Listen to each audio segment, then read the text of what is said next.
જય માતાજી મિત્રો, આજે આપણે વાત કરશું ગોરદાદા સાથે રસ્તામાં બનેલી ઘટના પર।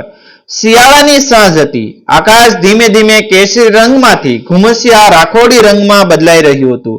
ઠંડી હવામાં એક અજાણી શાંતિ અને સાથે થોડું ભયનું સંકેત પણ છુપાયેલું લાગતું હતું। ગામની ગલીઓમાં લોકો પોતાના કામ પૂરા કરીને ઘર તરફ વળી રહ્યા હતા અને એવામાં ગોરદાદા પોતાના ખંભા પર માંડવાનો સામાન લઈને યજમાનના ઘરેથી પોતાના ઘરે પાછા ફરી રહ્યા હતા।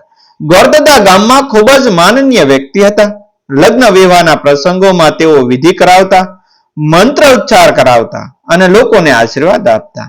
આજે પણ તેઓએ એક યજમાનના ઘરે જઈને લગ્નનો માંડવો નાખ્યો હતો। આખો દિવસ કામ કરીને હવે તેઓ થાકેલા હતા, પણ મનમાં સંતોષ હતો। કામ સારી રીતે પૂર્ણ થયું। ગોરદાદા એક હાથમાં લાકડી લઈને ધીમે ધીમે ચાલતા હતા। શિયાળાની ઠંડી પવન હાડમાં ઉતરી જાય એવી હતી, પણ તેઓને એની આદત હતી। રસ્તામાં એક મોટું વડનું ઝાડ આવતું હતું, જેને ગામવાળા વડલો કહેતા। એ વડલો વિશે ગામમાં અનેક કિસ્સાઓ પ્રચલિત હતા। કોઈ કહે કે ત્યાં સુડેલ રહે છે, કોઈ કહે કે રાત્રે અજાણી અવાજો આવે છે, તો કોઈ કહે કે ત્યાંથી પસાર થતી વખતે ધ્યાન રાખવું જોઈએ। ગોરદાદા આવા કિસ્સાઓમાં ખાસ માનતા નહોતા, પરંતુ તેઓ પણ જાણતા હતા કે આ જગ્યાએ કંઈક તો અજાણ્યું છે। જેમ જેમ તેઓ વડલાની નજીક પહોંચી ગયા તેમ તેમ અંધારું વધતું ગયું। પંખીઓના અવાજો ધીમા પડી ગયા અને આસપાસ એક અજાણી શાંતિ છવાઈ ગઈ। ગોરદાદાના પગ થોડા ધીમા પડી ગયા। તેમણે મનમાં ભગવાનને યાદ કર્યા અને આગળ વધ્યા। વડલાના ઝાડ નીચે પહોંચતા જ અચાનક ઠંડી પવનનો ઝોકો આવ્યો। પાન ખખડ્યા અને એક અજીબ અવાજ સંભળાયો, જાણે કોઈ ધીમે હસતું હોય તેમ। ગોરદાદા થોડી ક્ષણ માટે ઊભા રહી ગયા। તેમણે આસપાસ નજર ફેરવી, પણ કોઈ દેખાયું નહીં। કોણ છે? તેમણે જોરથી પૂછ્યું, પણ જવાબમાં ફરી એક અજાણ્યો હાસ્યનો અવાજ આવ્યો। હવે ગોરદાદાના દિલમાં થોડો ભય ઉત્પન્ન થયો, તેમ છતાં તેમણે હિંમત રાખી અને આગળ વધવાનો પ્રયાસ કર્યો। એવામાં વડલાના ઝાડની એક ડાળ પરથી કંઈક સફેદ આકાર ધીમે ધીમે નીચે ઉતરતો દેખાયો। ગોરદાદાના પગ થંભી ગયા। થોડા ક્ષણોમાં એ આકાર સ્પષ્ટ થયો। એક સ્ત્રી, લાંબા ખુલ્લા વાળ, સફેદ સાડી અને પગ જમીનને સ્પર્શતા નહોતા। એ સુડેલ હતી। એના પગ ઊંધા હતા। સુડેલની આંખોમાં અજાણી ચમક હતી અને તે ગોરદાદા તરફ તાકી રહી હતી। ગોરદાદા, તે ધીમે બોલી, તમે મને ઓળખો છો? ગોરદાદા ગભરાઈ ગયા, પણ પોતાની શાંતિ જાળવવાનો પ્રયાસ કર્યો। તો કોણ છે? તેમણે પૂછ્યું। સુડેલ હસવા લાગી, હું એ જ છું જેને તમે વર્ષો પહેલા મદદ કરવાનું વચન આપ્યું હતું, પણ ભૂલી ગયા? ગોરદાદા વિચારમાં પડી ગયા।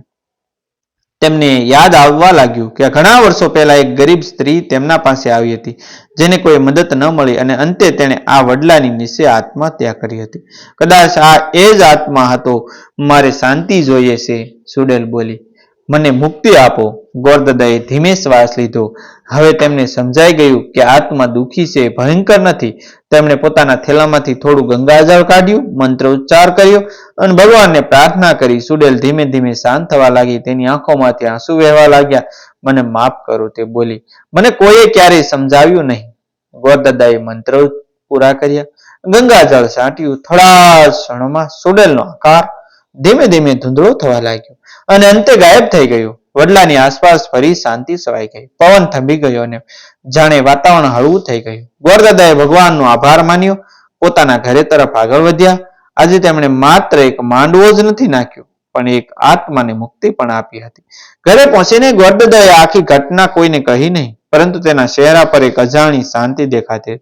ગામમાં હજુ પણ વડલાની વાતો ચાલતી રહી, પરંતુ હવે ત્યાંથી પસાર થનારા લોકો કહેતા કે ત્યાંનો ડર હવે ઓછો થઈ ગયો છે। આ રીતે ગોરદાદાની હિંમત અને કરુણાથી એક સુડેલને શાંતિ મળી અને ગામના લોકો માટે એક નવો સંદેશ છોડી ગયો કે દરેક ભય પાછળ કોઈ દુઃખદ કથા છુપાયેલી હોઈ શકે છે અને સમજદારી અને દયાથી એને દૂર કરી શકાય છે।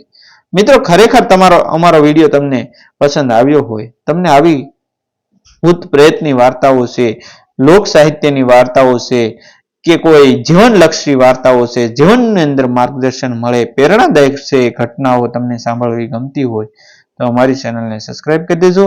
અને હા મિત્રો, સાથે સાથે જો તમને અમારા કોમેડી વિડીયો તમને જોવા ગમતા હોય તો અમારા કોમેડી વિડીયોને પણ લાઈક કરી દેજો અને અમારી ચેનલને શેર કરજો, સબસ્ક્રાઇબ કરજો।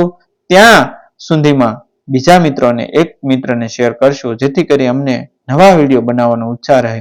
ત્યાં સુધી આપ સૌનો આભાર. મળશું ફરી વખત એક નવી સ્ટોરી સાથે, એક નવા જ વિડીયો સાથે. Thank you.